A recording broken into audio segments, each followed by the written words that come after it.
tsunamis que suprimem nossos melhores sistemas de defesa. A escala de destruição foi absoluta. Vulcões que matam milhões.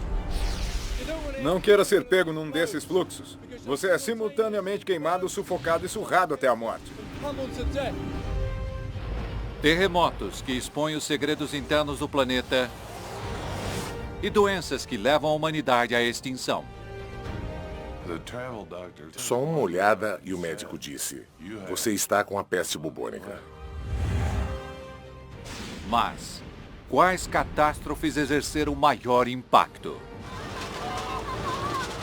Vamos revelar os 10 maiores desastres naturais que mudaram o mundo.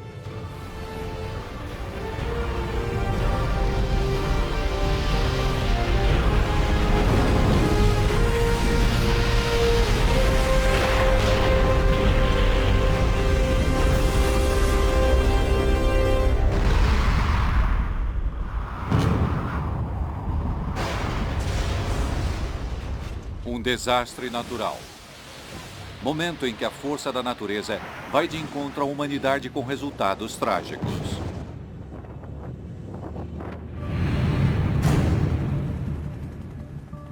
Juntamente com alguns dos maiores especialistas do mundo, fizemos uma lista dos 10 desastres mais devastadores de todos os tempos.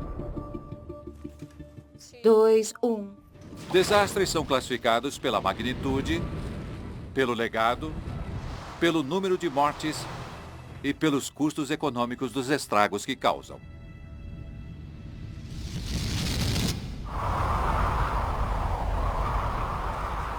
O primeiro da lista é a implacável temporada de tornados de 2011, eleita sem dúvidas pela meteorologista Karen Kosiba. Primavera na região central dos Estados Unidos. Tornado no solo de Astola, Texas. Uma vasta região do Texas, as pradarias canadenses se transforma em corredor de passagem de tornados. Não pare, continue andando, saia já daqui. Esta parte do mundo está acostumada a ciclones, mas a manifestação de 2011 surpreende. Minha nossa! Dava para ouvir a casa se partindo, a madeira, as paredes. Minha esposa teve que se segurar em um dos canos para não ser tragada a escada abaixo. Olha! Destruição! Temporada de tornados nos Estados Unidos 2011. Registro dados de tornados há mais de 7 anos e não vi nada como a temporada de tornados de 2011.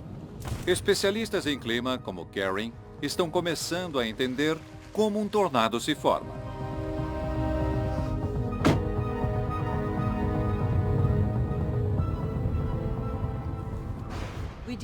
Sabemos o que é preciso para formar as tempestades que produzem tornados.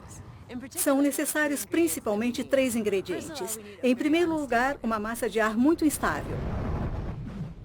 Também um cisalhamento do vento, ou seja, vários redemoinhos altos na atmosfera. E em terceiro, é preciso um gatilho, algo que inicie essas tempestades. Em 2011, os 3 fatores se unem para criar um perfeito celeiro de tornados. No início de abril, um sistema frontal imenso se forma a sudeste dos Estados Unidos, produzindo uma série de ciclones. Uma pequena porcentagem era violenta, mas eram muitos. Infelizmente, em 2011, os tornados violentos assolaram cidades grandes e foi aí que tivemos as maiores adversidades, com mortos e feridos. 25 de abril. Início de uma sequência de tempestades que gerarão 343 tornados em menos de uma semana, matando 321 pessoas. Uma das manifestações mais fatais da história dos Estados Unidos. Uma manifestação colossal de tornados provavelmente é pior que se pode ter. Em 27 de abril, um tornado impetuoso arrasa Tuscaloosa, Alabama. Um tornado grande e violento se aproxima do centro de Tuscaloosa. Vá para um local seguro imediatamente. A velocidade do vento de aproximadamente 300 km por hora faz 65 mortos. A destruição, em alguns casos, foi total e completa. Após os terríveis eventos de abril de 2011, maio começou misteriosamente sossegado até 22 de maio, quando um tornado gigante se forma. Em seu caminho, Joplin, Missouri. Minha filha veio do quarto dizendo: a mãe da minha amiga falou de um tornado. Temos que nos proteger. O morador de Joplin, Tim Bartle, cresceu no corredor dos tornados. Mas até mesmo ele é pego de surpresa pela violência da tempestade. Em minutos, sirenes começaram a soar. Está chegando aqui! Liguem as sirenes! Estou avisando! O tornado passa arrasando os bairros a sudoeste de Joplin. Não pare! Não importa o que aconteça, continue andando! Restando poucos segundos, Tim Bartle e sua família se abrigam. Quando fui descer para o porão, o canto da cozinha estava se partindo. Entre aqui, entre no banheiro, no banheiro. Vamos! Dava para ouvir o som. As pessoas diziam que parecia uma locomotiva. Parecia uma dúzia.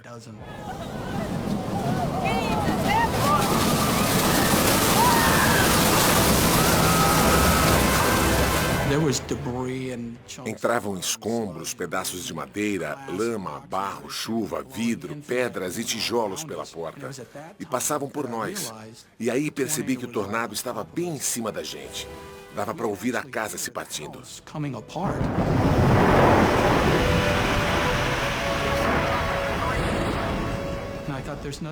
Pensei que não havia nada entre nós e o tornado, apenas 2 centímetros da madeira do chão.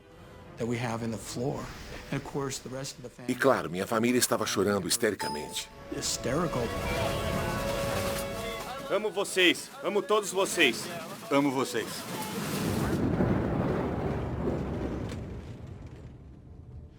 Intensos movimentos ascendentes levantam todo tipo de escombro, casas e carros, criando um ambiente muito perigoso, escuro e volátil. Os tornados são uma das forças da natureza mais devastadoras. O massacre causado pela ação direta de um tornado nível 5 está vivo na lembrança dos moradores de Joplin, Missouri.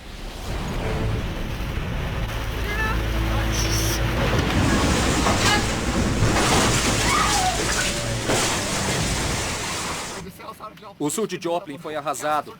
Casas pelos ares, pessoas jogadas longe, com certeza mortos e feridos. Tudo se foi, se foi. Eu não sabia a gravidade, mas tínhamos sobrevivido à incidência direta. Inacreditável. Vejam as casas. Foi quando vi pela primeira vez o que havia acontecido. Com ventos a mais de 320 km por hora, a energia liberada é equivalente à detonação de uma bomba de 10 toneladas. Tem alguém aí? Olá! Vem aqui, querida. Venha. A casa não existia mais, a cozinha tinha sido destruída.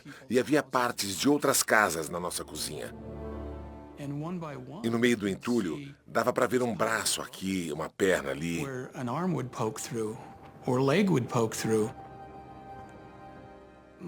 As famílias começaram a chorar. Deixando 158 mortos, o tornado de Joplin é o mais fatal dos registros modernos. E com mais de 2,8 bilhões de dólares em danos, também é o mais caro. Os 758 ciclones de abril foram o maior número registrado em um mês. Por essas razões, Karen Kosiba classifica a temporada de tornados de 2011 entre os 10 maiores desastres naturais. Além dos muitos tornados nos meses de abril e maio, tornados atingiram áreas habitadas e não era qualquer tornado, mas os tornados com as maiores velocidades de vento. São esses fatores que tornam essa temporada tão devastadora. Total de tornados, 1.691. Custo, 10 bilhões de dólares. Número de mortes, 550.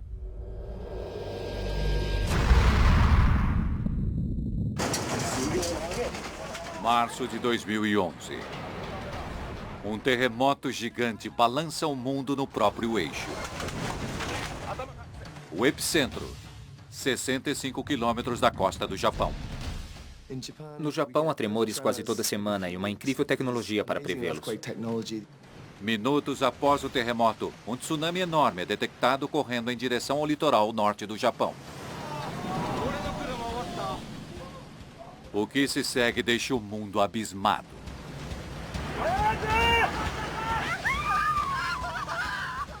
Destruição absoluta. Nenhum prédio ficou de pé.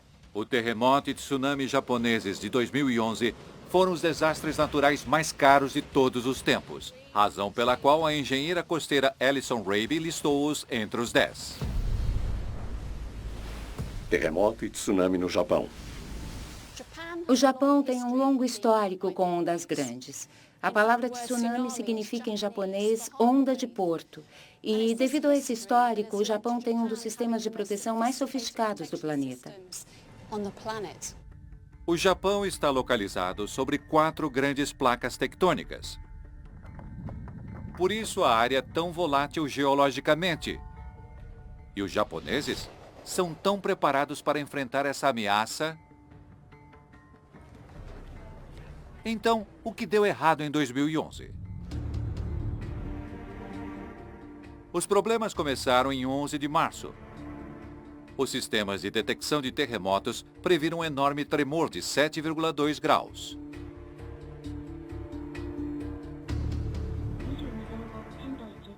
Avisos foram emitidos. Chris Alderson mora no Japão há 13 anos. E aprendeu a encarar esses tremores como parte da vida. Terremotos são tão comuns que as pessoas não se preocupam muito.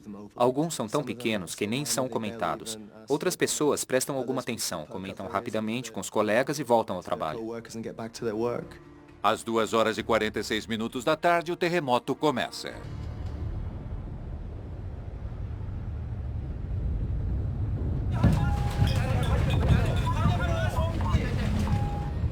O tremor de 9 graus é 100 vezes mais forte que o previsto.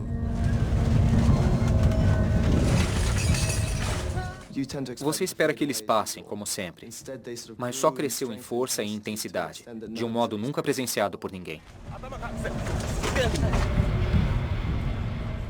É o maior terremoto da história do Japão, um dos 5 mais fortes já registrados.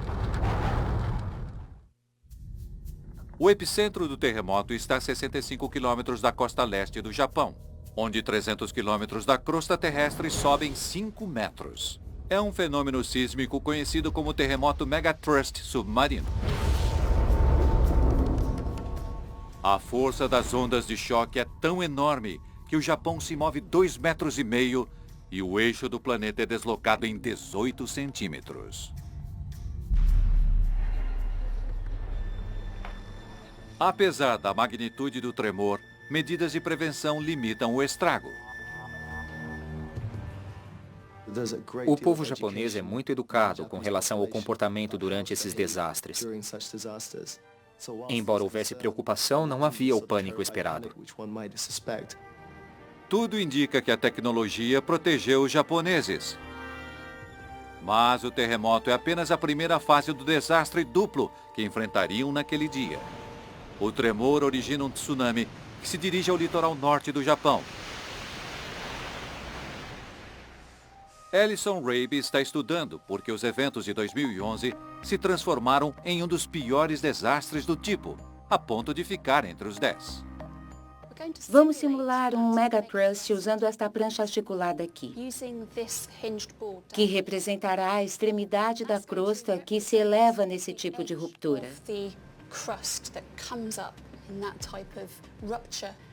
Essa placa vai saltar repentinamente e levantar uma enorme massa de água. 3, 2, 1.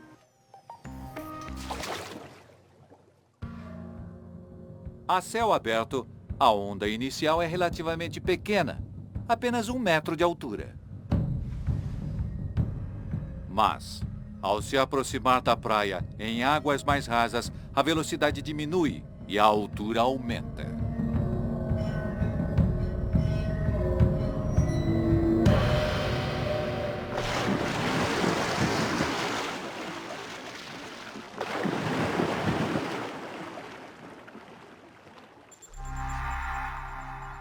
Consciente de que terremotos podem causar grandes ondas, o Japão tem um sofisticado sistema de alerta de tsunamis. No Japão, quando há um tsunami, alertas são automaticamente gerados e enviados a celulares e canais de TV. Na mesma hora, as pessoas ficam sabendo.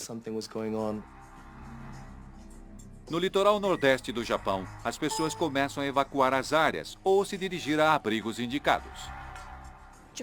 O Japão tem uma das costas mais protegidas do mundo. Recriamos aqui algumas partes do litoral japonês. Rabe e sua equipe reconstruíram cidades específicas e suas defesas para analisar como receberam o tsunami. Começamos aqui na cidade de Kamaishi. Kamaishi possuía um porto de águas profundas e o quebra-mar mais profundo do mundo. Isso protegeu as muitas fábricas de aço e uma grande população. Mais ao sul temos o assentamento de Minami Sanriku. E aqui recriamos uma das estruturas verticais de evacuação.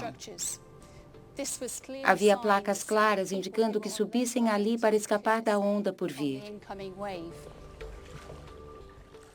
E depois passamos para as planícies costeiras. Havia muros de sustentação de concreto e atrás uma floresta de pinheiros, tudo para proteger o assentamento. Os japoneses se prepararam para um risco calculado. As fortificações são projetadas para aguentar ondas de, no máximo, 12 metros de altura. Mas o tsunami que vem é um monstro que chega a 40 metros.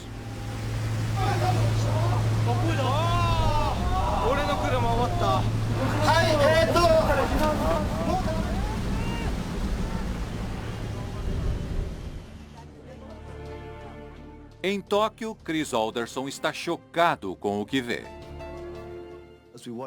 Vendo as imagens de centenas de milhares de pessoas perdendo as casas e sendo arrancadas de suas vidas cotidianas, foi algo que nenhum de nós compreendeu. Ellison Rabe recria o tsunami em miniatura.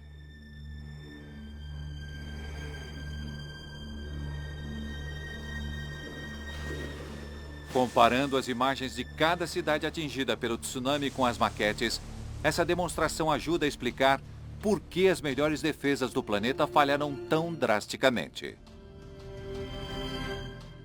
Além das árvores não conseguirem segurar a onda, as toras se somaram aos escombros, tornando o tsunami ainda mais fatal.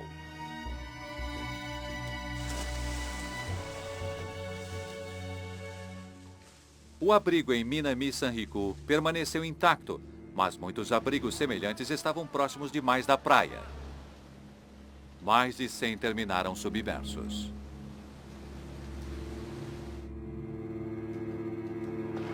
E após a passagem do tsunami, o avançado quebra-mar de Kamaishi se despedaçou.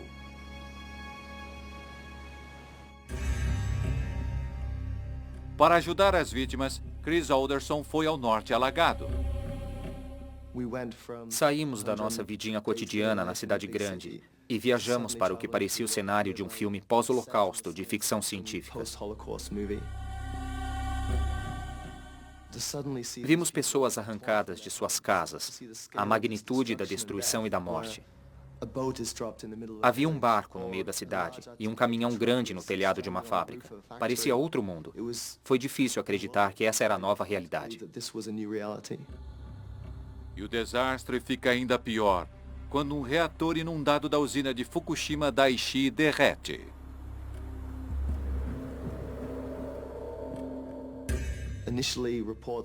No início, os relatórios não eram confiáveis. Não tínhamos certeza do alcance da radiação, nem se a situação ia piorar ou ser controlada. Graças à coragem dos funcionários da usina, a situação foi controlada.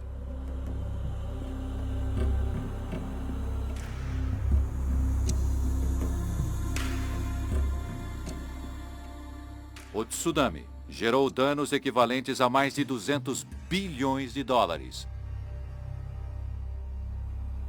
tornando-se o mais caro de todos os tempos. A escala de destruição foi absoluta. Só havia militares nas ruínas, marcando com bandeiras os restos mortais de seres humanos, e com um X, os carros com corpos dentro. O cheiro de decomposição daquilo que o mar destruiu, peixes, restos mortais, estava forte no ar. É uma experiência para a qual você nunca está preparado. Para Alison Raby, não é somente o custo, mas é a forma como o tsunami expôs a fragilidade dos nossos mais sofisticados sistemas de proteção que coloca esse desastre entre os 10 maiores. O Japão supostamente era a nação mais preparada do mundo para sobreviver a um mega tsunami. No entanto, mesmo eles subestimaram o poder da onda. Por essa razão, acredito que esse evento seja um dos piores desastres naturais. Propriedades danificadas, mais de 1 milhão. Custo, mais de 200 bilhões. Número de mortes, 15.883. 1918. Um vírus, conhecido como gripe espanhola, se espalha rapidamente pelo globo, dizimando todos os países onde chega. O vírus mata por volta de 30 milhões de pessoas em menos de 6 meses. 100 anos depois, seus descendentes letais se tornam uma das maiores ameaças que já enfrentamos. O CDC está trabalhando em uma vacina. We are closely monitoring the emerging cases of swine flu in the United States. A velocidade com que a gripe espanhola mata milhões é a razão pela qual o virologista Dr. Mike Leahy indicou-a como um dos 10 maiores desastres naturais. Gripe espanhola.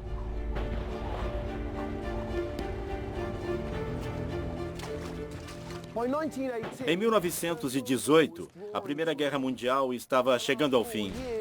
Por 4 anos, o mundo se viu em um conflito centrado nos campos de batalha da Europa. Cerca de 9 milhões de soldados perderam a vida. Mas esses guerreiros estavam para enfrentar um inimigo bem mais mortal que qualquer adversário humano. Na primavera de 1918, um surto de influenza faz algumas vítimas registradas, mas em meio ao massacre dos combates, tais baixas não são prioridade. Sem que a linha de frente note, o vírus que causa a gripe está se tornando muito mais letal. No próximo surto da gripe, no inverno do mesmo ano, uma luz vermelha se acendeu. Mas desta vez era diferente. O desenvolvimento da doença era preocupantemente rápido, com algumas mortes nas primeiras 24 horas. Até mesmo os médicos preparados para a guerra se assustaram com essa morte terrível. Os pulmões de muitas vítimas continham tanto líquido que eram comparados pelos patologistas aos pulmões dos afogados. Era o início de uma pandemia que afetaria praticamente todos os países do mundo e deixaria dezenas de milhões de mortos. Nos países em guerra, as notícias sobre o surto eram limitadas. Mas a doença foi muito divulgada na neutra Espanha, ganhando o nome de gripe espanhola.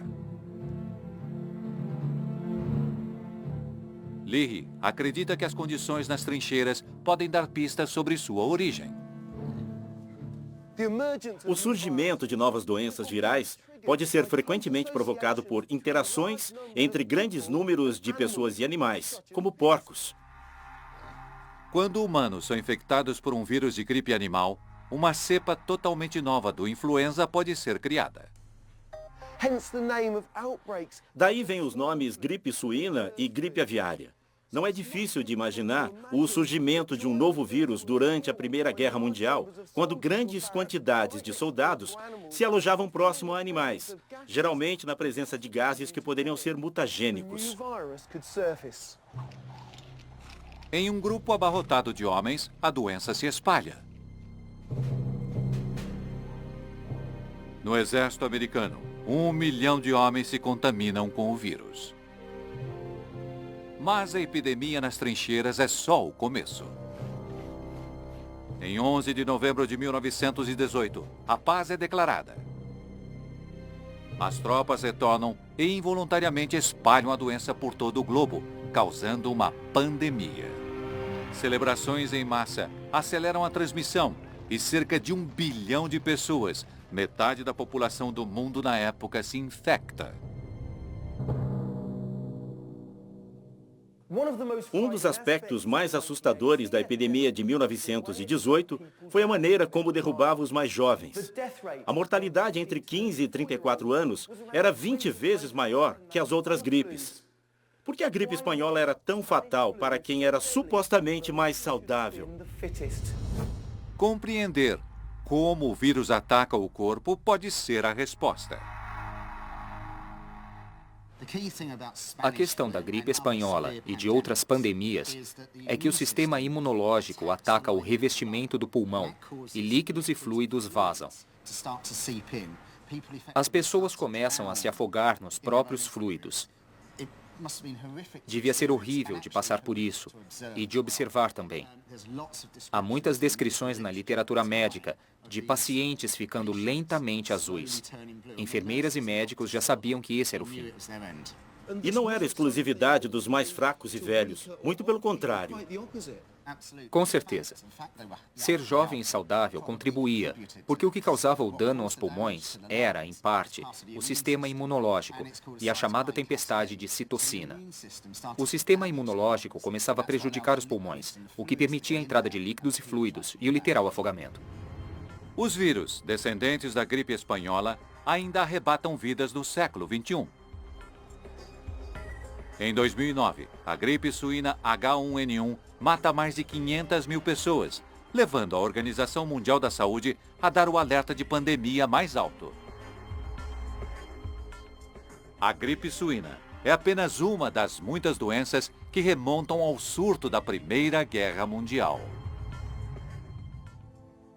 Outras doenças podem ter feito mais vítimas, mas nenhuma com tal velocidade.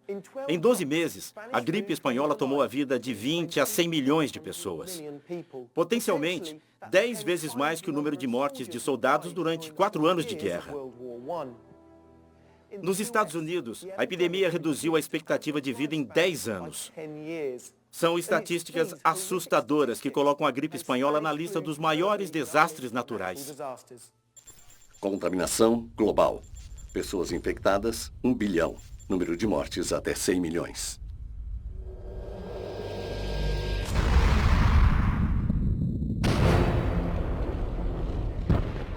No verão de 1883, o vulcão indonésio Krakatoa está a cada dia mais agitado. Em breve explodirá em meio às águas num espetáculo terrível que garantirá seu status emblemático. O professor Nick Petford lista esse primeiro desastre global entre os 10 maiores devido ao curso dramático que leva ao nascimento da vulcanologia.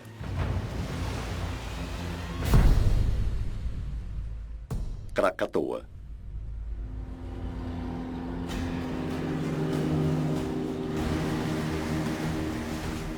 Petford viaja até onde se localizava o lendário Krakatoa.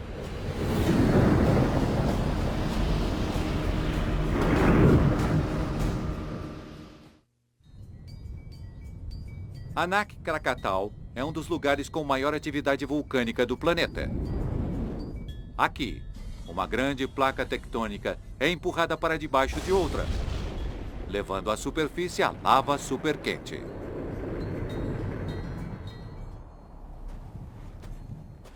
Desde os anos de 1950, o vulcão cresceu, em média, 4 metros por ano. Anak Krakatau é um clássico vulcão em forma de cone com um pico. Mas em 1883, o vulcão Krakatoa continha 3 picos separados. As pessoas achavam que eram 3 pequenos vulcões.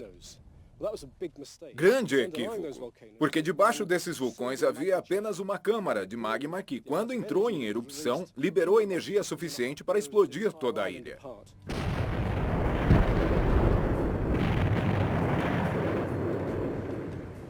Na época, centenas de europeus viviam na região, comercializando as especiarias que cresciam nos férteis solos vulcânicos. Mas havia um holandês, Roger Verbeek, que era geólogo e passou o verão anterior à erupção de 1883 estudando as ilhas. O relatório de Verbeek teve papel crucial no estabelecimento do legado do Krakatoa. Domingo, 26 de agosto de 1883. A calma da manhã é perturbada por uma grande explosão atrás da outra. Pistas de como a erupção de 1883 foi, podem ser observadas em Anak Krakatau, que foi assolada com enormes bombas de lava. Esta peça é grande, tem o tamanho de um carro. E ao meu redor há 2 ou 3 bombas semelhantes. Mas em 1883, com Krakatoa em plena erupção, o céu deve ter ficado cheio de centenas de bombas como esta, voando não apenas metros, mas dezenas de quilômetros. Literalmente caiu uma chuva de fogo. Às 2 da tarde, uma nuvem negra, 3 vezes maior que o Monte Everest, surge do vulcão. Sabemos através dos relatos de testemunhas oculares as consequências imediatas. O céu escureceu, o dia virou noite porque muitas cinzas e poeira foram jogadas na atmosfera. Mas os efeitos foram sentidos muito além da Indonésia. As pessoas falavam de um pôr do sol estranho, com cores vivas, em Londres, Paris e Nova York. Tudo isso tinha a ver com a erupção vulcânica de 1883. 27 de agosto, 5 da manhã. 4 erupções monstruosas rasgam o vulcão. A força da explosão é 13.000 vezes maior que a da bomba lançada em Hiroshima. O som gerado é o mais alto registrado na história. Jorram das erupções explosivas bilhões de toneladas de rocha pulverizada, cinzas escaldantes e gás que corre para longe do vulcão. Calcula-se que esses fluxos piroclásticos têm força suficiente para escalar mais de 800 metros, 2 vezes o tamanho do Empire State. Talvez esperassem que o fluxo piroclástico fosse contido ao atingir o mar, por causa da água, mas não é o caso. Algumas vezes, se forte e quente o suficiente, o fluxo piroclástico pode atingir o mar e continuar viajando. Forma-se uma fumaça diante do fluxo que o protege da água. Sabemos que foi o caso na erupção de 1883, porque naquela manhã, os moradores de um vilarejo chamado Kitimbang se reuniram para assistir ao espetáculo. Em minutos, a massa super rápida e quente de escombros cruza 40 quilômetros de água em direção a Ketimbang. Provavelmente a última coisa que viram foi um fluxo piroclástico surgindo das ondas. Não queira ser pego num desses fluxos. Você é simultaneamente queimado, sufocado e surrado até a morte pelas pedras. Cerca de 1.000 moradores de Ketimbang morrem instantaneamente. E o desastre ainda não acabou. Durante os últimos espasmos, o vulcão Krakatoa ruiu no oceano. A queda gera um tsunami de proporções épicas, que viaja a 320 km por hora. Em seu caminho, o pequeno assentamento javanês de Anjer. Na costa oeste de Java, um farol holandês, muito semelhante ao que existe hoje, eleva-se sobre as construções ao redor. Construído para suportar as piores condições climáticas. Mesmo com o tsunami se aproximando, o guarda e sua família decidem permanecer no farol para garantir sua operacionalidade. Em uma construção como esta, de aço reforçado, devem ter se sentido protegidos, até da onda mais poderosa. Mas além do poder da onda, há enormes pedaços de rocha do fundo do mar. Quando a onda bateu, tinha 40 metros de altura. São 130 pés, mais ou menos a altura que estou agora. A onda levantou do fundo do mar montes de corais e atirou-os contra a lateral do farol. Apesar de reforçado por uma viga de aço, o farol desabou.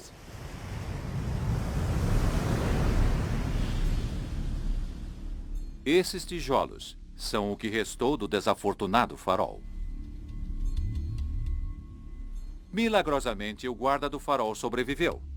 Mas a esposa e a criança sucumbiram na água, junto com dezenas de milhares de pessoas. É o tsunami criado por um vulcão mais destrutivo da história. No pôr do sol de 27 de agosto de 1883, o Krakatoa não existe mais. O vulcão explodiu e se extinguiu.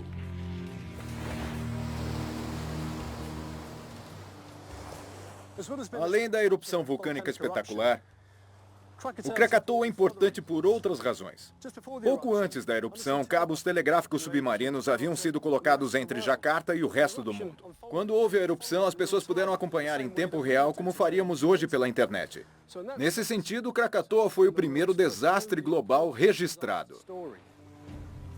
O geólogo holandês Roger Verbeek também exerceu um papel crucial na elevação do status do Krakatoa.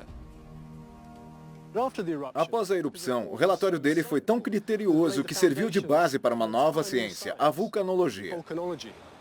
Por essas razões, o Krakatoa está entre os 10 maiores desastres naturais de todos os tempos.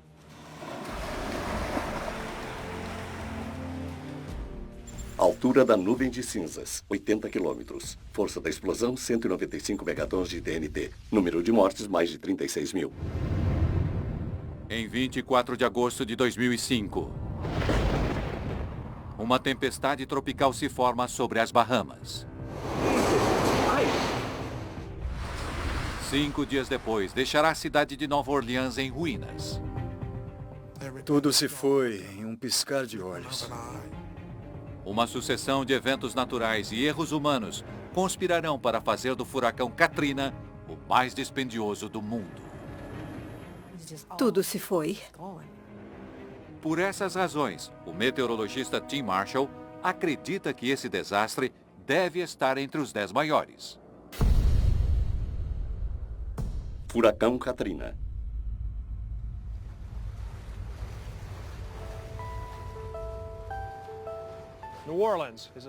Nova Orleans é uma cidade cercada por água. Há 300 anos, era apenas um assentamento na barragem do rio Mississippi, muito acima do nível do mar.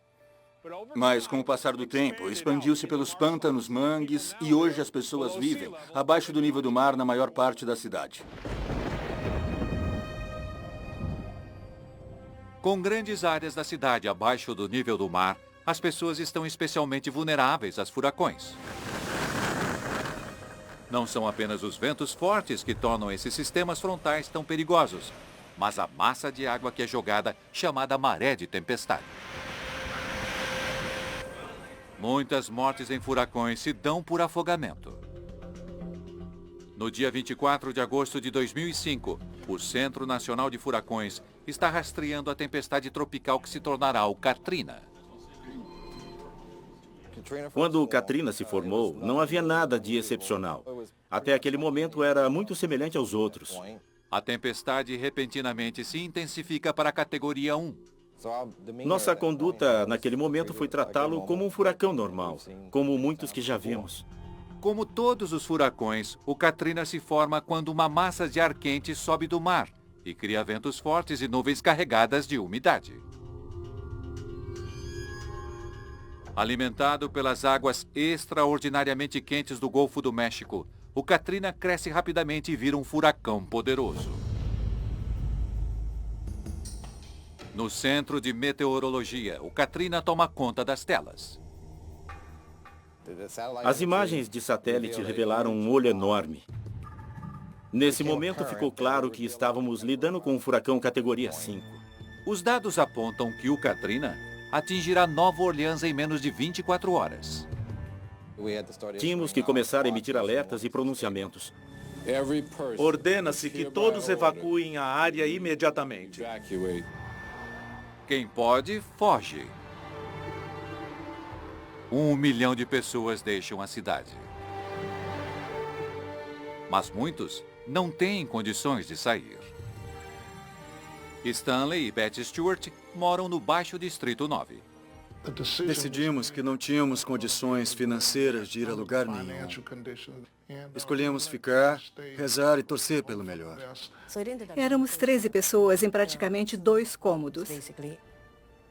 Ficamos de cócoras. Mais de 100 mil pessoas ficaram para trás, esperando o que a natureza mandaria.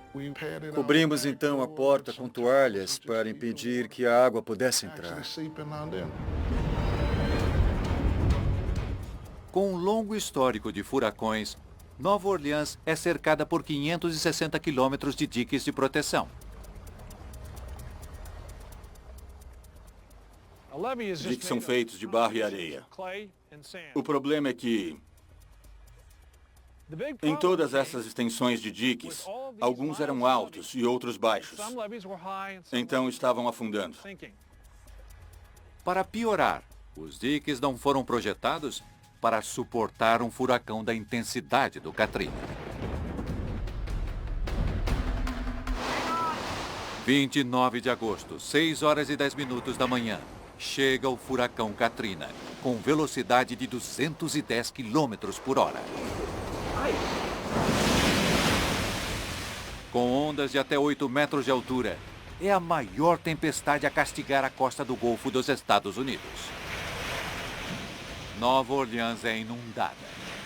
Ouvíamos as ondas passando por cima do telhado. Quem ficou preso ali não sabe o que fazer. Não entrem em pânico. Mantenham as crianças abaixadas. Meu irmão olhou para mim e eu disse, temos que rezar, porque o que vemos parece ser o nosso último dia no planeta.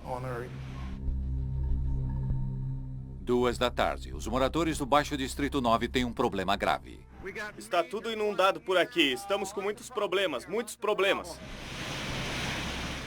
Algumas pessoas naquele momento estavam debaixo de 6 metros de água. Alguns amigos que ficaram em casa perderam a vida. 30 de agosto. O furacão vai embora. Os principais meios de comunicação estão fora de serviço. Nos perguntávamos se éramos apenas nós ali ou se tinha sobrado mais alguém.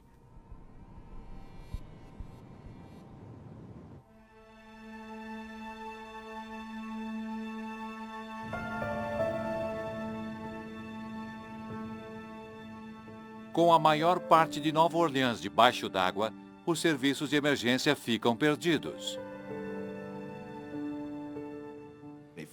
Conseguiram nos passar por rádio. O dique do canal da Rua 17 estourou e a água até o telhado das casas em Lakeville.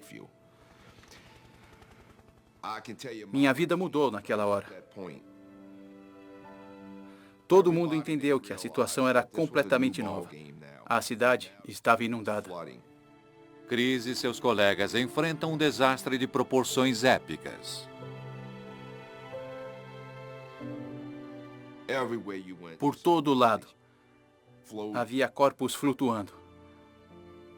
Faltou médico legista para tantos mortos.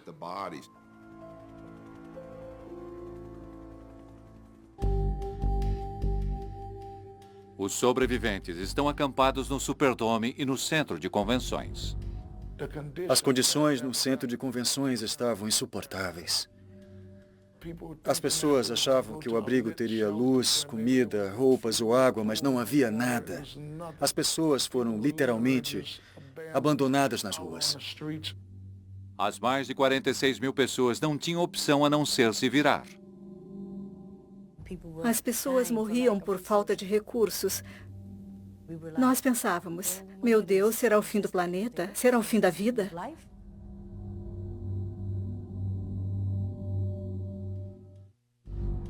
O fracasso das autoridades em resgatar e evacuar a área maximizou ainda mais o desastre.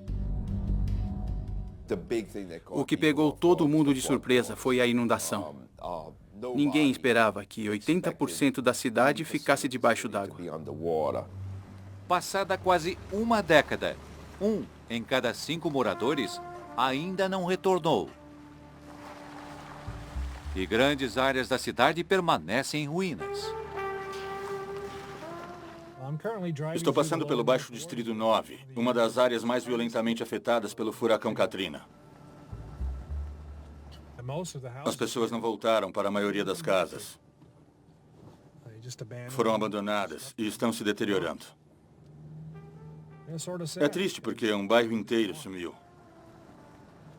Vai levar uma geração ou mais para reconstruir essa região. 2 semanas após o Katrina submergir Nova Orleans, o presidente George Bush se desculpou pela falha na administração das consequências do desastre. Katrina exposed serious problems in our response capability at all levels of government. And to the extent that the federal government didn't fully do its job right, I take responsibility. O impacto do erro humano é a razão pela qual Tim Marshall coloca esse desastre entre os 10 maiores. O furacão Katrina foi um desastre natural, mas que foi maximizado pelos efeitos do homem. O que aconteceu no Katrina chamou nossa atenção. Hoje os diques são mais altos e talvez até mais resistentes. Mas esse desastre pode e vai acontecer novamente. Inundação de Nova Orleans, 80%. Custo, 108 bilhões. Número de mortes, mais de 1.700.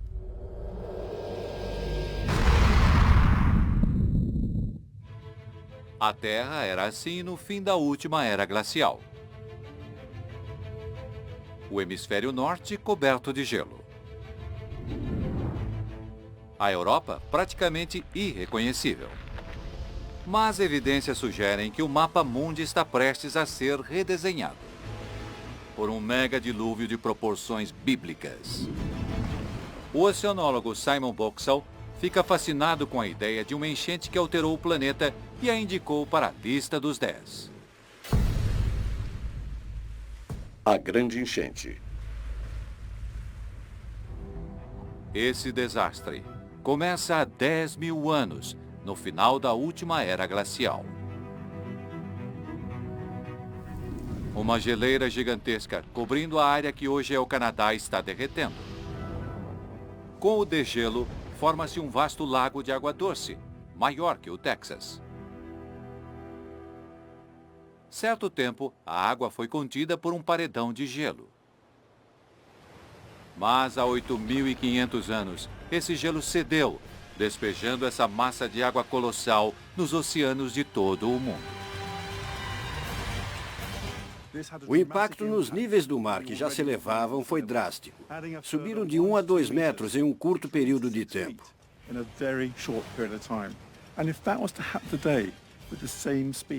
Se isso acontecesse hoje na mesma velocidade, devastaria Londres, Nova York. Na verdade, impactaria todas as nações litorâneas do mundo.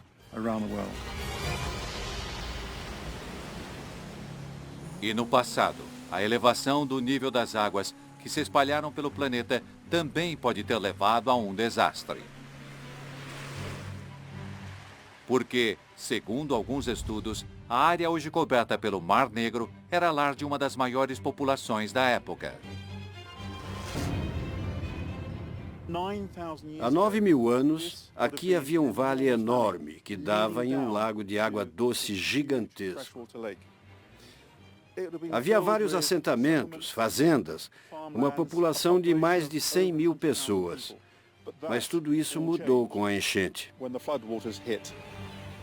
O Mediterrâneo começa a transbordar por causa da mega enchente e inunda a região, transformando uma terra fértil em um mar de água salgada.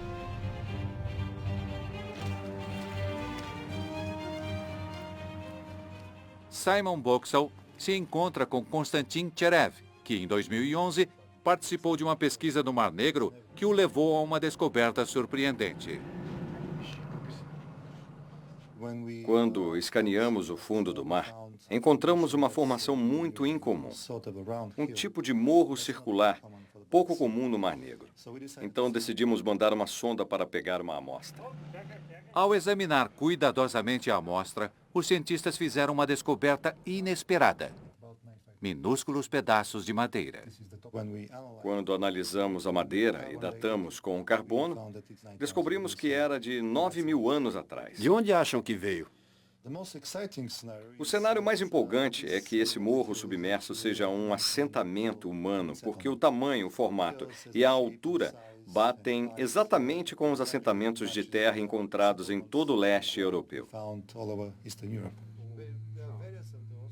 Cherev está certo de que a área que hoje está debaixo de 90 metros de água já foi terra firme.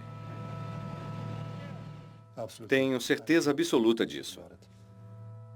Para saber mais sobre o povo que habitava a região quando houve a enchente, Simon Boxall teve raro acesso a um incrível achado arqueológico.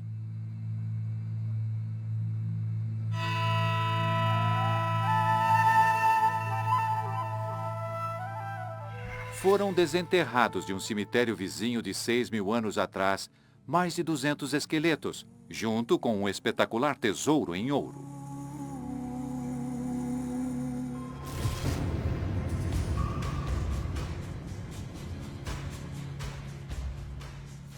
O especialista Risto Smolenov acredita que joias feitas com tamanha precisão são prova de uma civilização avançada. Por exemplo, estes são 2 objetos em ouro, separados e muito diferentes. No entanto, se encaixam perfeitamente. Isso é mais do que se espera de uma cultura de 7.000 anos. É uma supercultura. É incrível ver a precisão das medidas em uma cultura tão antiga. Risto acredita que essa supercultura vivia na passagem da mega enchente.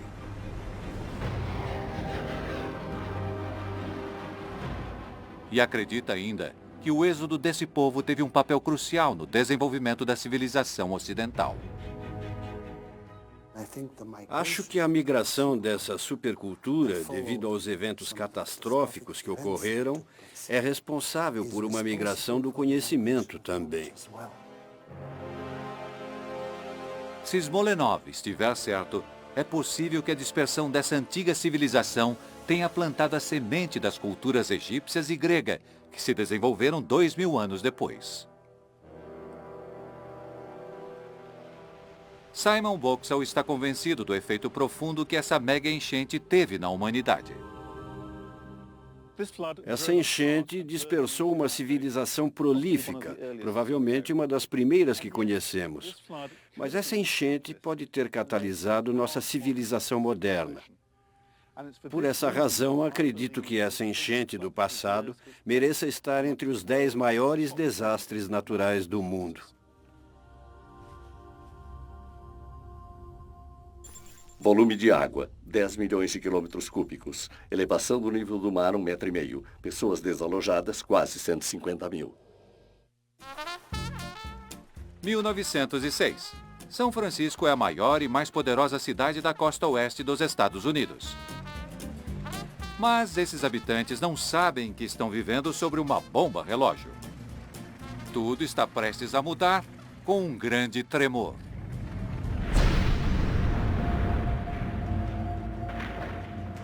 O sismólogo Thomas Jordan elegeu entre os 10 maiores esse evento, que sacudiu a Terra porque ajudou a desvendar os segredos internos do nosso planeta e revolucionou nosso entendimento sobre como podemos nos proteger dessas forças letais. Terremoto em São Francisco, 1906.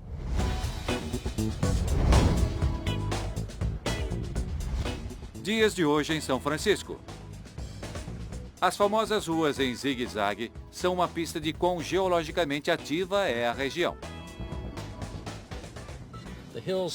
As ladeiras em São Francisco e pela Baía de São Francisco nos fazem lembrar que as forças que dão origem a elas são as mesmas que deram origem ao terremoto de 1906.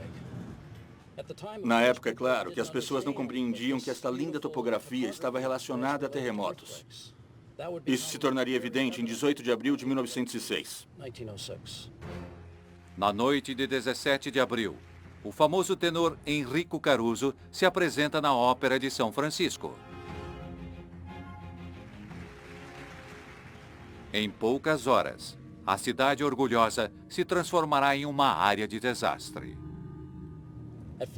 Às 5 da manhã estava tudo calmo.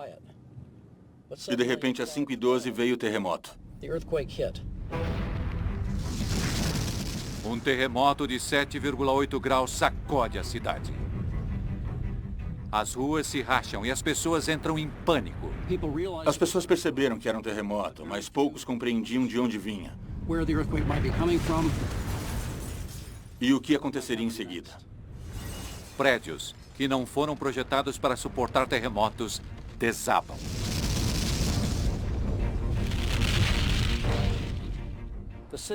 A prefeitura era o maior prédio a oeste do rio Mississippi.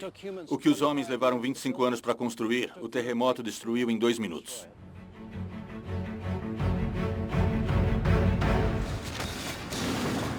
Os moradores não têm que lidar apenas com a destruição de suas casas. Os tremores racham encanamentos de gás. Basta uma faísca para incendiar tudo.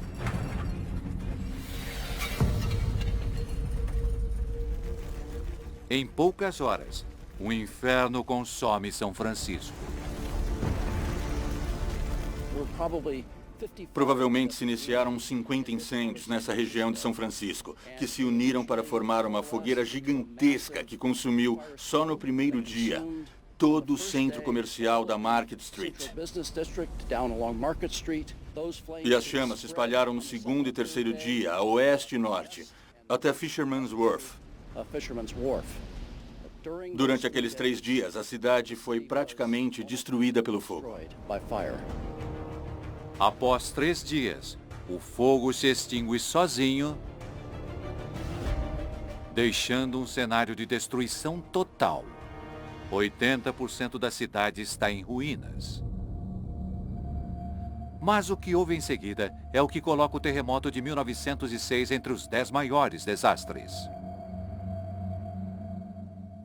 3 dias após o terremoto de 1906, antes mesmo dos incêndios de São Francisco se extinguirem, George Pardee, governador da Califórnia, nomeou uma comissão especial para estudar o terremoto e aprender com o ocorrido. Ficou a cargo do professor Andrew Lawson e sua equipe, da Universidade de Berkeley, conduzir o primeiro estudo abrangente sobre um terremoto. O relatório de Lawson, em 2 volumes, representa um avanço incrível no entendimento de como os terremotos funcionam. Na época, se pensava que a falha geológica que fica próxima a São Francisco tivesse sido causada pelo tremor. Mas o relatório de Lawson confirmou que era exatamente o contrário. Ele culpou a falha de San Andreas pelo desastre de 1906. É uma revelação que ajudou geólogos como Alan Lester a compreender melhor o mecanismo dos terremotos. O desastre do terremoto de 1906 acabou sendo um grande aprendizado para os geólogos sobre como as grandes falhas, como a de San Andreas, se movem. Falhas transcorrentes como a de San Andreas têm a capacidade de produzir muita tensão e estresse dentro da Terra. É como pegar um graveto e envergá-lo, deformando-o cada vez mais. Se essa força for aliviada, o graveto volta, é elástico. Mas há um ponto em que, se a força for grande demais, ele se quebra. Foi o que ocorreu em 1906 e com a maioria dos grandes terremotos que ocorreram na região de San Andreas. Chegou a um ponto em que a Terra não suportou mais a tensão criada e quebrou. Graças ao relatório de Lawson, hoje podemos identificar zonas de grande risco e construir prédios pensando na segurança. Para Thomas Jordan, essa habilidade de superar os perigos de um terremoto remonta ao nascimento da sismologia moderna. No meu ponto de vista, o terremoto de 1906 é o mais importante porque aprendemos, pela primeira vez, fatos importantes sobre a ocorrência dos terremotos. E com esse conhecimento, esperamos conseguir evitar o tipo de destruição que São Francisco viu naquele dia terrível. Magnitude do terremoto, 7,8. Desabrigados, 225 mil. Número de mortes, 3 mil.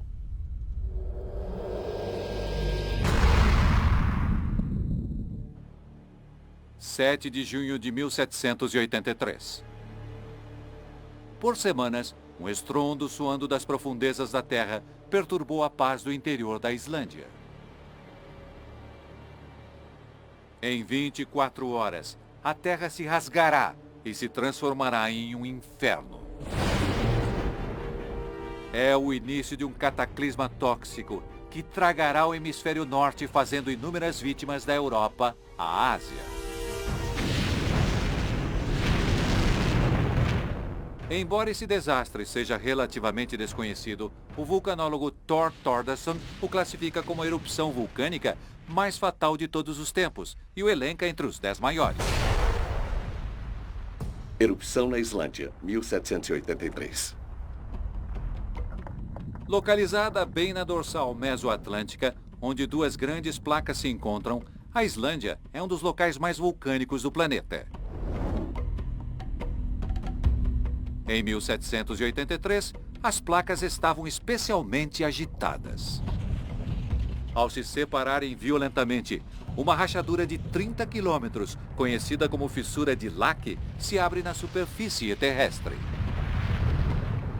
Ao longo de sua extensão, 130 crateras efervescentes jorram bilhões de toneladas de rocha fundida.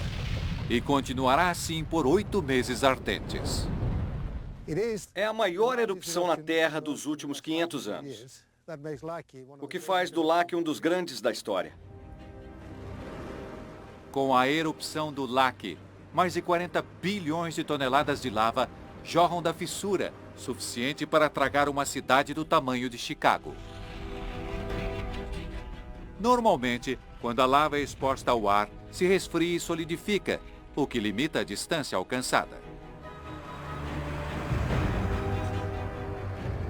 Mas a lava do Lake conseguiu viajar por centenas de quilômetros graças a um sistema subterrâneo. Com um guia local, Bjorn Jorsson, Thor explora os vestígios da rede subterrânea, conhecida como tubos de lava. Essas cavernas se formam quando as camadas mais extensas de lava criam uma crosta que protege o fluxo das rochas fundidas do ar frio. Vejam isso. O nível do rio de lava aqui e aqui em cima, parte do teto está derretendo. Dá para ver as gotinhas caindo. Isso mostra como esse ambiente era quente, como a lava e os gases acima da lava são quentes. Para formar isso, tem que ser 1.100 graus Celsius. Esse é o segredo dos longos fluxos de lava. Quando a lava é transportada por esse tipo de sistema, permanece fluida e quente por todo o caminho, até sair do sistema de transporte. Viajando pelos tubos, a lava do Lake percorreu 60 quilômetros antes de voltar à superfície. No total, as rochas fundidas arrasaram 20 vilarejos. O Lake também libera milhões de toneladas de cinzas e gases tóxicos, contaminando o solo e as plantações. 3/4 das ovelhas da Islândia e mais da metade de toda a criação morrem. E as pessoas também.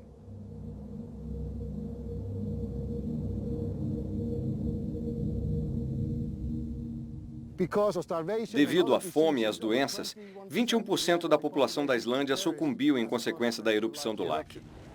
Mas a erupção do Lake teria um efeito ainda mais desastroso no resto do mundo. Embora remotos, os vulcões islandeses podem produzir consequências à distância, como provado por eventos recentes. A nuvem do Lake tomou boa parte do hemisfério norte, carregando algo muito mais letal que apenas cinza. Mais de 120 milhões de toneladas de dióxido de enxofre foram emitidos e reagiram com a atmosfera, produzindo aerossóis sulfúricos. Os aerossóis bloquearam o calor do Sol, derrubando a temperatura global. Na Europa, o frio levou à escassez insuportável de alimentos. Alguns especialistas acreditam que isso motivou camponeses famintos a se revoltarem na França, o que levou à Revolução Francesa de 1789. Do outro lado do Atlântico, as temperaturas também caem drasticamente. Na fronteira leste dos Estados Unidos, o inverno de 1783 e 84 é o mais longo e severo já registrado. Fez tanto frio que as pessoas viram gelo no rio Mississippi. A influência nociva do lac no clima bagunçou o ciclo das monções, levando a um colapso generalizado das safras. 1/6 da população do Egito e muitos por toda a Índia e norte da África morreram de fome. No total, o lac deve ter causado a morte de mais de 2 milhões de pessoas em 1783. Apesar da localização remota, o lac exerceu um grande impacto em todo o planeta. Alterou o clima global e causou fome mortal até na África e na Ásia. O impacto na natureza, na atmosfera, no clima, nas pessoas e na história, na minha opinião, torna esse um dos desastres naturais mais importantes. Duração da erupção, 8 meses. Lava lançada, 42 bilhões de toneladas. Número de mortes, mais de 2 milhões.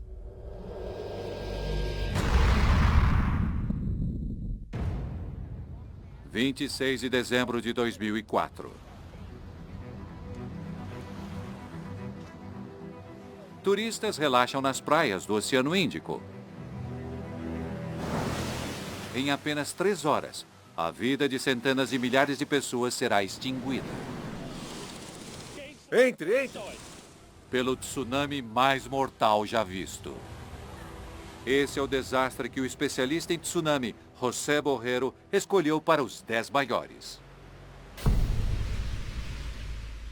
Terremoto e tsunami do Oceano Índico.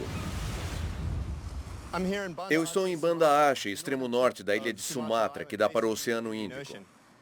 Este lugar sofreu um dos piores tsunamis da história da humanidade. O Oceano Índico banha a Ásia, a África e a Austrália.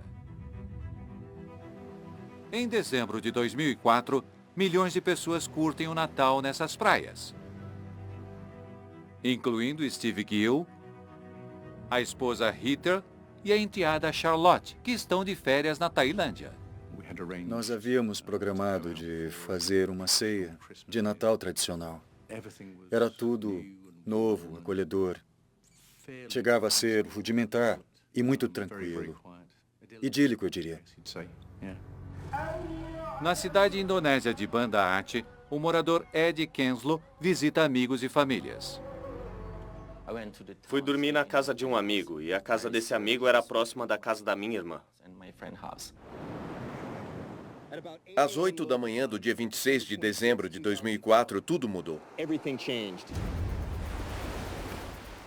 Próximo à praia, onde a placa australiana entra embaixo da placa eurasiana, mais de 1000 anos de estresse tectônico foram liberados em questão de segundos. O terremoto tem magnitude de 9,1. O terceiro maior já registrado. A placa eurasiana sobe 20 metros, deslocando bilhões de toneladas de água.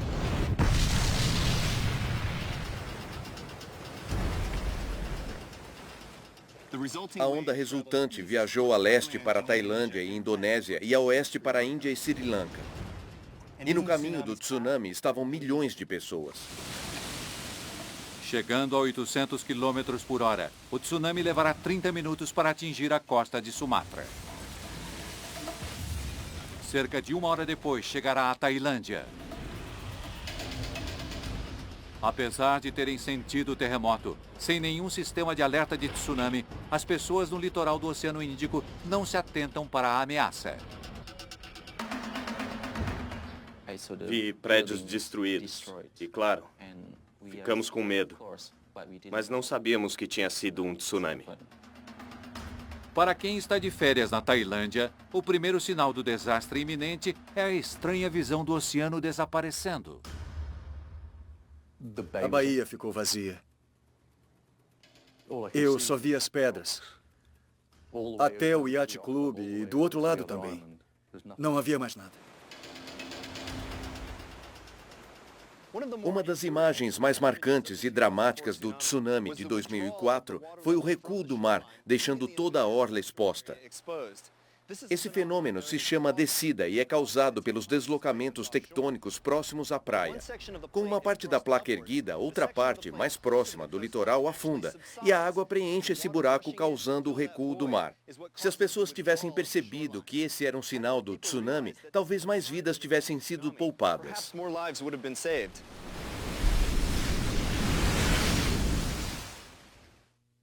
Nessa hora, as pessoas deveriam ter começado a correr. Mas a visão curiosa atrai as pessoas à praia. Era bizarro, mas fascinante. Cheguei a sair rapidamente para olhar, mas lá fora pensei, isso não está certo. Está errado. Não sei exatamente como, mas está errado.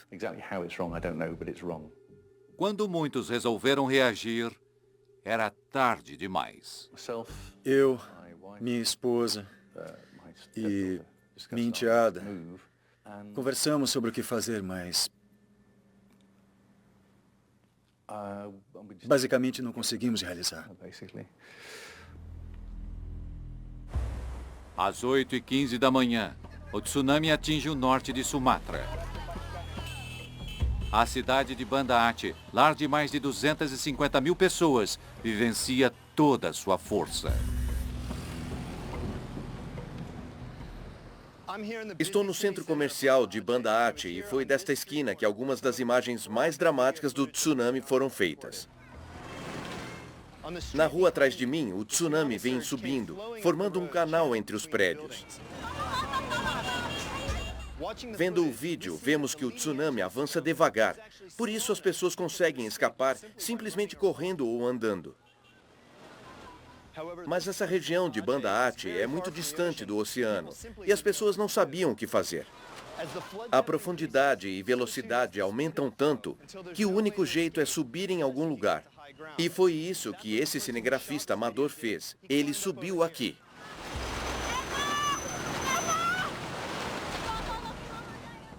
E sobreviveu. Entretanto, milhares de pessoas naquele dia não conseguiram subir e morreram nas ondas. Cheia de bilhões de toneladas de escombros, a onda é um ariete incontrolável. Ed Quenslow é um dos muitos que se protegeram na Grande Mesquita. Vinham materiais como ferro, pedras, rochas, camas, camisetas, motos, carros. Havia pessoas no meio daquela água e todo tipo de material.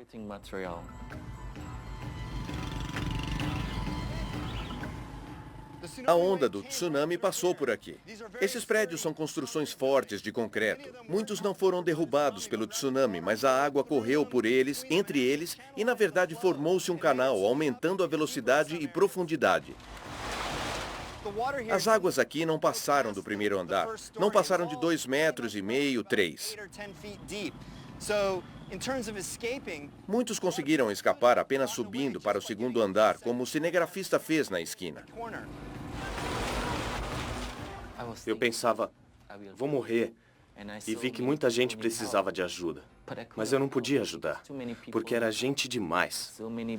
Eu vi muitos bebês. Claro que precisavam de ajuda. Às vezes eu pegava e colocava no alto. Não sabia onde pôr, não havia lugar, estava tudo inundado. Era água por toda parte. 30 minutos após atingir Banda Aceh, o tsunami devasta a ilha tailandesa de Phuket. Entre! O bangalô de Steve Gill está bem no caminho. Acho que paramos de falar quando ouvimos o bramido do mar. Não dava para ver ainda. Só vimos a onda quando olhamos para o corredor entre os dois prédios. Estava viajando a uma velocidade estimada de 300 a 500 km por hora.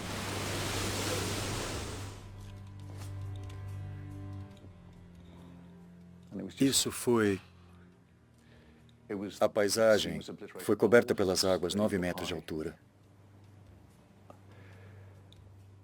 Naquele momento não havia o que fazer. Nada. Lembro de ser atingido pelas águas. Para falar a verdade, eu não tinha nenhuma esperança de sair dessa. Era o fim de tudo. Era tamanho poder que não há espaço para um plano de fuga.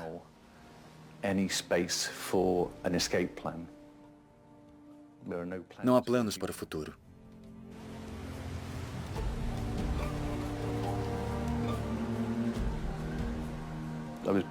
Eu fui encontrado, parado, em meio aos destroços, a uns 500 metros. Embora logo tenha encontrado a enteada, Steve nunca mais veria a esposa viva. Nos 20 minutos seguintes, 3 ondas gigantes de até 10 metros vão de encontro ao pequeno resort.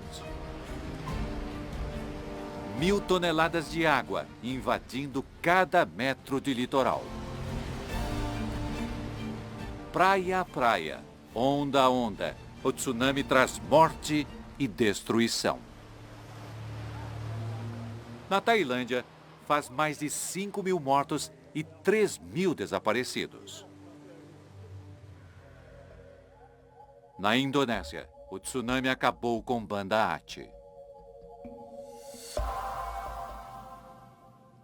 Eu não conseguia entender por que eu perdi meu melhor amigo. Eu fiquei pensando, por que Deus não me levou no lugar dele? E minha tia também. Não encontramos os corpos deles. Meu primo, muitos primos faleceram e não encontramos os corpos. No total, as ondas atingiram 14 países do Oceano Índico, fazendo vítimas até mesmo na África. O número de mortes final fará do tsunami de 2004 o mais letal de todos.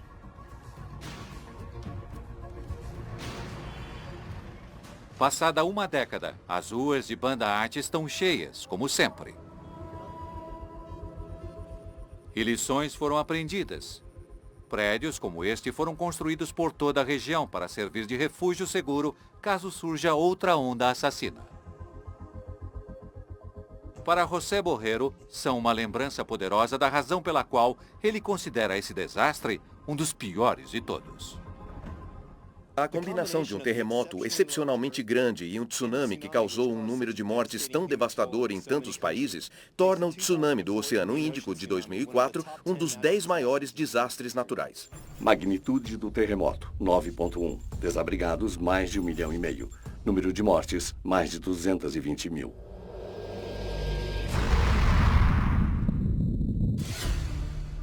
O ano é 1348. Por todo o mundo, as pessoas contraem uma estranha doença. Morre tanta gente que a população da Terra fica próxima da extinção. É um assassino ancestral que até hoje pode atacar sem aviso prévio.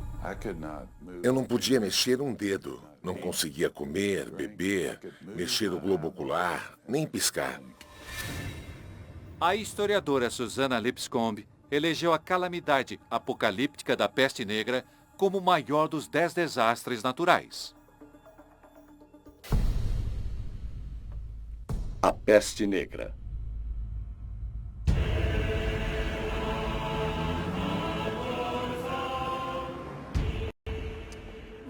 O ano é 1348. Um dos mais extraordinários e, para historiadores como eu, um dos mais fascinantes episódios da história mundial está prestes a ocorrer. Comenta-se por toda a Europa medieval que pessoas estão morrendo de uma praga estranha. Chegando à Inglaterra, estava em Londres, e a grande população de Londres não podia fazer nada para contê-la.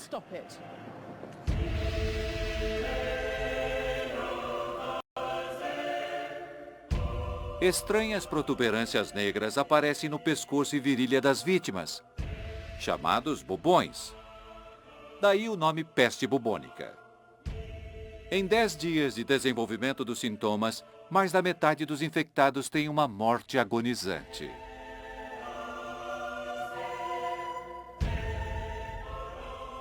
Mas a peste bubônica não é uma doença que ficou no passado. Foi o que John Toll descobriu quando desenvolveu sintomas estranhos na viagem de férias para Nova York. Pegamos um táxi e fomos ao médico do seguro. Eu já estava tão mal que não conseguia sentar na cadeira da sala de espera. Eu me deitei no chão. Só com uma olhada, o médico disse: "Você está com a peste bubônica." Com a condição piorando rapidamente, John e a esposa Lucinda correram para o hospital. Naquele momento, eu já estava totalmente passado. Sugeriram que eu fosse colocado em coma induzido. Lucinda e eu conversamos um pouco. Achamos que seriam 2 ou 3 dias. Acabaram sendo 90 dias.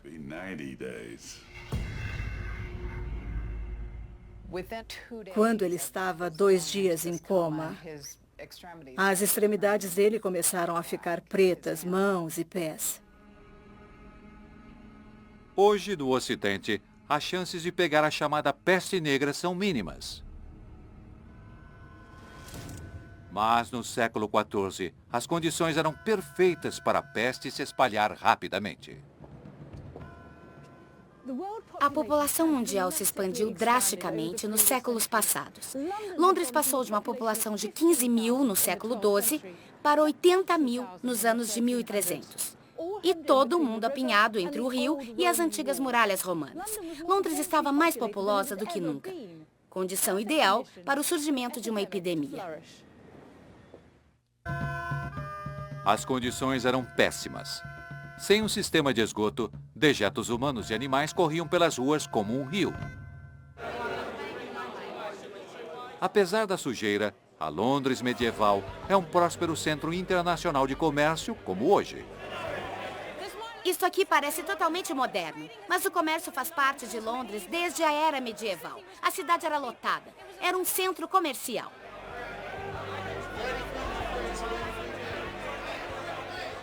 Devido à demanda por sedas e especiarias, surgiu o comércio internacional. Londres estava cheia de importações exóticas e pessoas de todo o mundo.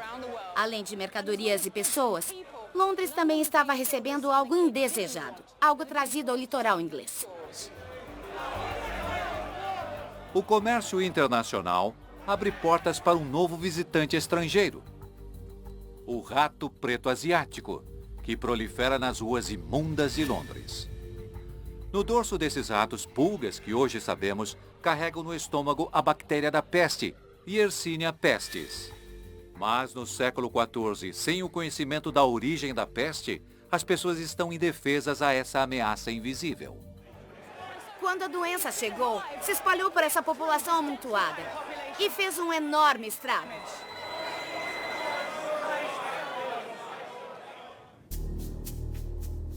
Embora pouco comum, ratos com pulgas infectadas ainda são encontrados em regiões dos Estados Unidos. Vivemos num sítio de 2 hectares na zona rural. E deve ter centenas de roedores nesses 2 hectares. 1/3 deles pode ter a peste. Basta uma picada de pulga infectada. O sistema imunológico de John não tem como impedir a reprodução da bactéria. Com John ainda em coma, Lucinda tem que tomar uma decisão de vida ou morte. A Lucinda me acordou dia 14 ou 15 de janeiro e disse: "Querido, eu te amo. Hoje é dia 15 de janeiro e suas pernas foram amputadas." Se eu não tivesse permitido, acho que John não estaria vivo.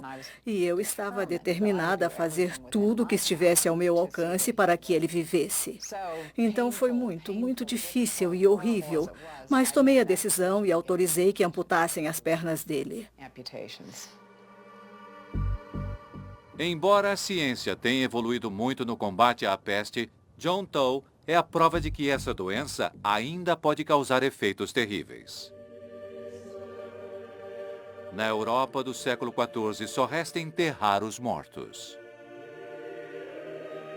A exumação de vítimas da peste indica a terrível velocidade com que a doença mata assim que transpõe as muralhas da cidade.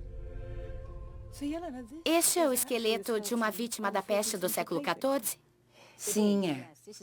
É uma mulher e foi encontrada no cemitério de East Smithfield. Imagino que ela seja uma entre muitos. Sim, só nesse local encontramos 600. Mas acreditamos que vários milhares foram enterrados. Foi uma alta e rápida mortalidade. Na Inglaterra, mais de 1/4 de toda a população sucumbe à peste negra. Com um número tão elevado de mortes, como fizeram com tantos cadáveres? Em catástrofes como essa, imaginamos as pessoas sendo amontoadas em grandes covas, enterradas aleatoriamente. Mas o interessante de East Smithfield é que as pessoas foram acomodadas de modo muito organizado e cuidadoso. Tentaram seguir o padrão do sepultamento cristão. Tentaram manter certo grau de normalidade durante o terrível epicentro da catástrofe. Quando a peste negra se abrandou, havia matado 1 em cada 3 europeus, o equivalente a mais de 240 milhões hoje em dia. O número de mortes, o custo e o legado desse desastre não têm precedentes. A peste negra foi o desastre mais profundo que a humanidade já enfrentou. Os sintomas eram terríveis e degradantes. A doença causava medo e humilhação. E era repentina e letal. Número de mortes, 200 milhões. Foi a pandemia mais grave e o pior desastre natural que a humanidade viveu.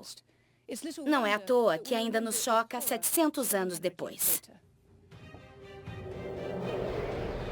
Os 10 maiores desastres naturais têm pouco em comum. São meteorológicos, biológicos, geológicos. Atingiram todos os continentes e causaram terror inimaginável. Ninguém em lugar algum está a salvo, mas ainda estamos aqui. Nós somos os sobreviventes, uma espécie inigualavelmente adaptável.